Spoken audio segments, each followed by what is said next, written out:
محمد علی صاحب اگر میں کہیں کسی جگہ پہ بیٹھ کر آپ کی غیبت کروں اور ساری زندگی آپ کو نہ پتہ چلے کہ میں نے غیبت کی ہے، لیکن پھر بھی میرے اور آپ کے تعلقات کے اوپر اس کا اثر ضرور ہوگا. بے شک بے شک. اور یہ ممکن نہیں ہے کہ اس کے اثرات نہ ہوں.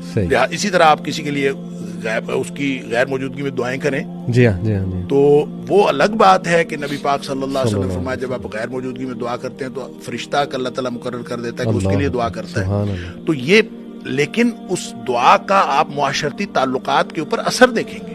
اس شخص کو کبھی نہیں پتہ چلے گا کہ آپ نے دعا کی، لیکن اس کا اثر ہے یہ پوزیٹیوٹی. اس لیے نبی پاک صلی اللہ علیہ وسلم فرمایا کہ جو شخص اللہ اور آخرت کے دن پر ایمان رکھتا ہو فَلْيَقُلْ خَيْرًا أَوْ لِيَصْمُتْ. نیگیٹو شر ہے، پوزیٹیو خیر ہے. صحیح. لہذا آپ نے فرمایا کہ جو اللہ اور آخرت کے دن پر ایمان رکھتا ہے یا تو وہ اچھی بات کہے او لیصمت، یا پھر خاموش رہے. تو خاموش رہنے سے بھی آدمی بہت ساری نیگیٹیوٹی سے بچ سکتا ہے. اسی لیے آپ نے فرمایا من صامت نجا، جو خاموش ہو گیا وہ نجات پا گیا.